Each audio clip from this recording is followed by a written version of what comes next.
shark. That tuna. Didn't tell by the tail which one's fast. What's wrong? Who's breathing over there? What? There's a window.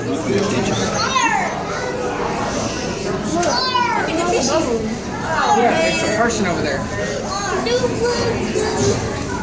Look at shark. Look at this stingray. Look at this shark. I'm looking at it. See a stingray. I'll see it now. Is it that fish? Yeah. So he just... Look at the fish. Oh, I thought it was after the chicken. Sanctuary. And this tank is it's modeled pretty much after the Flower Banks National Marine Sanctuary. So if you look at it, you'll see the coral and most of the fish and the reptiles, the sharks, which are some of the fish in here. They all can be found in the Flower Banks National Marine Sanctuary.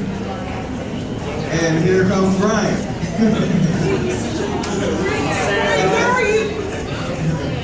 And as Brian comes up, he will be accompanied by his guard divers.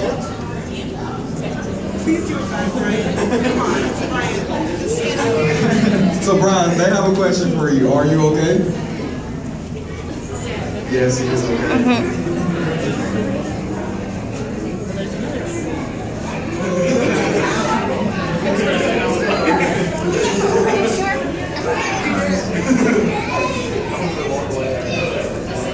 Are you speaking?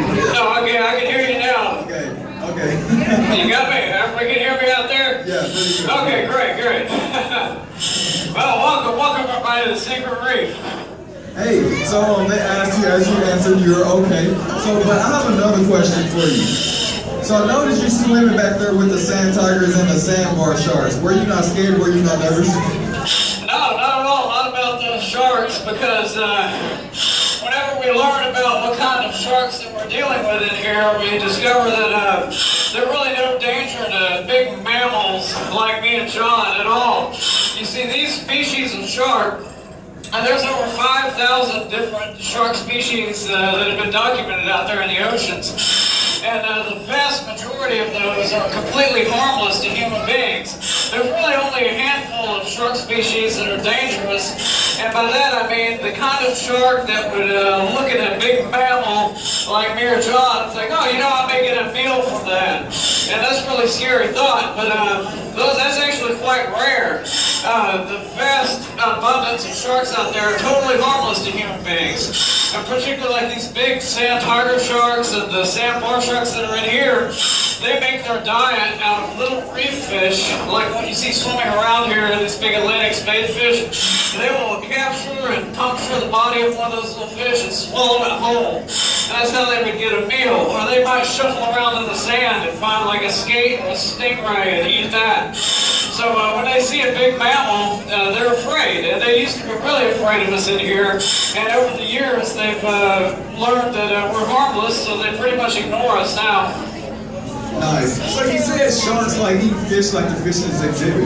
And they look pretty juicy in this exhibit. How does a shark eat any of these fish? Well, these sharks are really efficient predators, and they're really good at what they do. So when they're on a coral reef, they're always looking for the easiest meal. That's going to be a fish that's weakened, it's old age, or it's injured, or it has some kind of sickness, and those are the ones they're going to eat first. So that's all part of the food chain. These fish in here are really young and healthy, and they're just really fast and maneuverable. So it would be a waste of energy for these sharks to try to chase down one of these healthy fish, because they can easily find a place to hide. Now that being said, if one of these fish is in the wrong place at the wrong time, just kind of swimming right next to a shark's mouth, if it's too easy a target, I've seen a shark just snap one up and swallow it just in an instant. But it doesn't happen very often. So speaking of sharks' mouths, a quick fact about sharks. Sharks actually have teeth set in cartilage rather than bones like humans. So a shark can lose their entire front row of teeth within 2 weeks. But this will not bother them too much because sharks have several rows of teeth. Isn't that right, Brian? Yeah, absolutely. they have about 5 or 6 rows of teeth that move forward as the old teeth are broken during feeding. They just fall out all the time. They've always got new teeth coming in. See, us human beings, we only get 2 sets of teeth in our lifetime, so we really got to take care of ours. The sharks are growing new teeth constantly. One shark will go through about 20,000 teeth in its lifetime. We find those teeth in the sand all the time whenever we're doing our morning maintenance dive. I picked up about 6 or 8 teeth out of the sand just this morning myself. Nice. So we spoke about the sharks a little bit. We talked about the fish in the exhibit. But we also have 2 reptiles, Oscar and Stewie. Is that right? Yeah, absolutely. Did anybody see any of our big sea turtles as you're walking through? Great, yeah, those are really cool. We've got 2 of them. They're both been rescued from the wild. They're rescue turtles. They would not have been able to survive out there in the wild on their own, so they were thriving here at the aquarium. Now, Oscar, he's obvious. His injuries are very obvious. He had his rear flippers cut off by a boat propeller. And so when we found him, he was actually donated by some fishermen that found him. He was about the size of a hubcap or something, and he was covered with a long brown hairy algae and barnacles. He was really rough looking. He wouldn't have survived very long on his own. But because of the way he looked like Oscar the Grouch from Sesame Street, so that's how he got his name. So the aquarium staff cleaned him up and, doctored his wounds, and he's been doing extremely well here. He's grown from something like this to, bigger than that. So he's very healthy now. Now the other sea turtle, the bigger one, he's physically fine, but he's got something wrong with his internal GPS that tells him where his home is supposed to be. So he was found way away from his natural habitat range, and when they tried to return him there, he couldn't find his way home like most turtles can find their origin very easily. So he was constantly just going the wrong direction, so he was rescued and donated here. Nice. So speaking of green sea turtles, does anyone know why green sea turtles are called green sea turtles? Right here. Is that a ballpark, Mommy? Because they look green. Well, that's a good answer. But green sea turtles are green because they love eating green sea plants and algae. And because they eat so much green sea plants and algae, it turns their fat green. So green sea turtles aren't actually green on the outside, they're green on the inside. So Brian, could you tell us what our green sea turtles eat here at the Tennessee Aquarium? Well, we feed our turtles a lot of vegetables. That's what they normally eat in the wild. They eat a lot of kelp and seaweed, seagrasses. We feed them like big heads of broccoli, big bunches of kale and lettuce. So they eat a lot of leafy greens, a lot of green vegetables. They also eat a little bit of seafood as well. We've got restaurant quality fish and shrimp and squid. I think the squid is their favorite here at the aquarium. Nice. So speaking of turtle guys, does anyone know what young green sea turtles like to snack on? Well, young green sea turtles, they love snacking on jellyfish. And this can be a big problem for the young green sea turtles because they can mistake white plastic bags like you buy at the grocery store as jellyfish. And when ingested, it can really be harmful for young green sea turtles. So Ron, could you tell us what we can do to prevent all plastics and other materials from ending up in the ocean? Yeah, absolutely. It's just good environmental stewardship, but you got to really think about your footprint. What happens to all of the trash that you leave behind? You just want to make sure it's all well contained, that it all finds its way to the proper storage container, makes its way into a trash can, where it's going to get bagged up and taken to the dump or the landfill, where it'll be buried. You don't want to have trash just on the side of the road, because all waterways ultimately lead to the ocean. So a plastic bag on the side of the road in Tennessee can eventually find its way to the Gulf of Mexico and actually get eaten by a turtle. It can kill one of these guys. It actually happens. So that's something to consider. Another thing, if you're changing the oil of your car or doing some maintenance like that, you don't want to pour that stuff on the side of the road.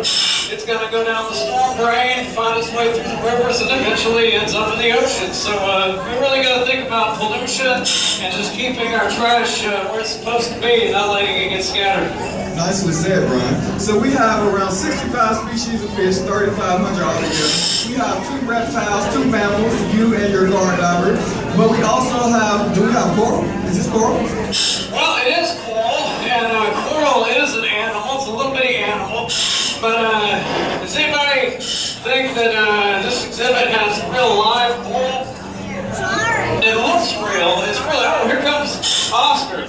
You can see his injuries there. Those back flippers were really devastated by a boat propeller. Also, his shell was nicked by the same boat and it affected his buoyancy compensation. So that's the reason he kind of floats with the tail up. He's not able to really adjust his buoyancy in the water like he should be. So he wouldn't have survived in the wild, but he's really doing a great here in the aquarium.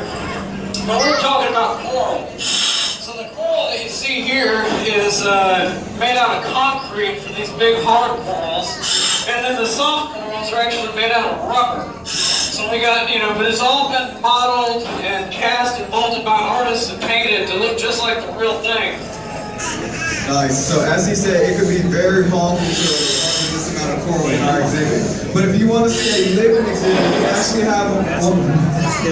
We actually have one right behind this wall in the Boneless Beauties exhibit. So go ahead and check it out.